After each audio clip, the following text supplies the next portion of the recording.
What is our calling as Christians?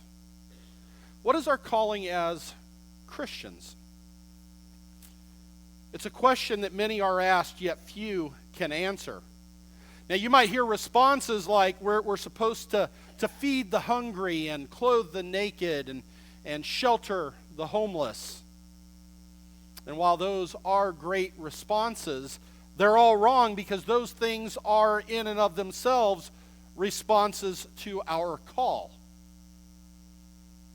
Christianity, you see, is both simple and hard.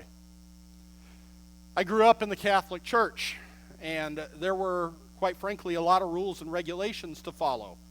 I remember, for instance, that you couldn't take Holy Communion, the Eucharist, unless you had confessed your sins and you were part of that Catholic Church. As an altar boy, there were even more rules that I had to follow. And sometimes I found myself wondering, what is this all about? Why is it so complicated? What did God want from me? And what was my calling? One of the many problems we face living our lives as Christians is not knowing our calling. It's kind of like when Amy was talking about getting to a destination. We got to have some idea. A map is great, right? But unless we know where we're going on the map, it doesn't do us any good, right? So I can unfold a map of the United States, but unless you give me a destination, I can end up anywhere. I can end up anywhere. What has God called us to? I would say that our Christian calling has nothing to do with feeding the hungry or clothing the naked. Those are things that we've been told to do by Christ, but it's not our calling. Our calling is, in fact, to worship Christ. Period. Period. That's it. So many folks who write books and do interviews talk about all the fancy words to describe our calling, but there's no need for it. Our calling, quite simply, is to worship God. Everything else, whether it's a denominational thing or whatever, is secondary. The questions are then this. Number one, what does worship mean? And two, how do we worship him? The first question is answered by Webster and his wonderful dictionary. Worship, according to Webster, is to adore or venerate God. To adore or venerate God. Adore. Adore. You can say anything you want about this description, but the word adore says it all for me. That worship is adoring God. We can say that we love each other, we love our spouses, but how often do we say we adore each other? I tell Kay, I love you, Kay, but probably have never said, Kay, I adore you, right? Because quite frankly, what do we do with that word adore? The word adore to me describes a feeling and an emotion that is so deep that it'd be hard for me to describe it in a way that we could understand.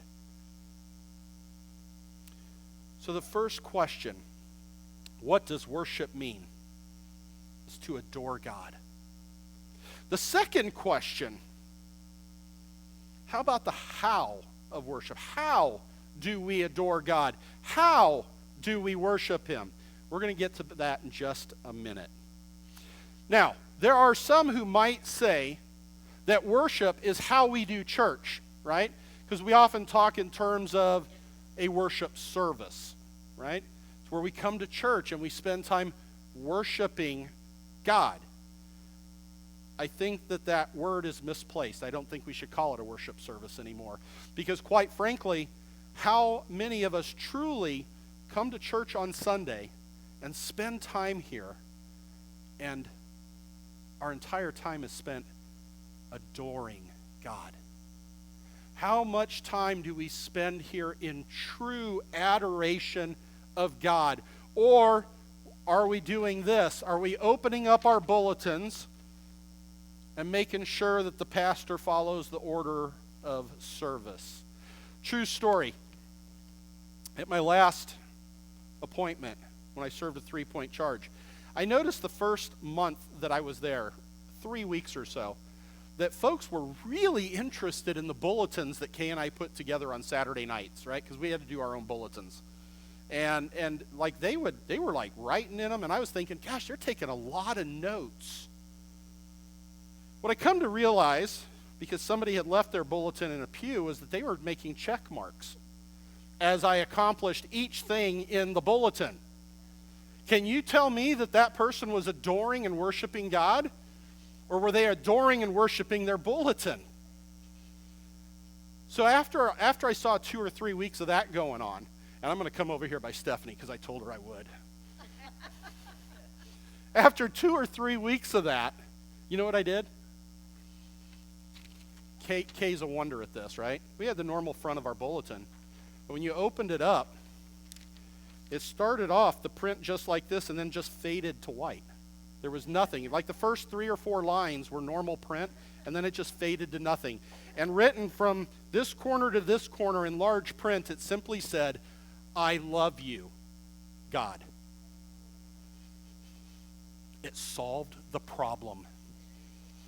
Never had to do it again, never saw another check mark in our bulletin.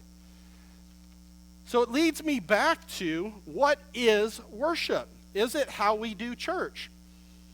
You know, there are different types of worship that we do in church. The style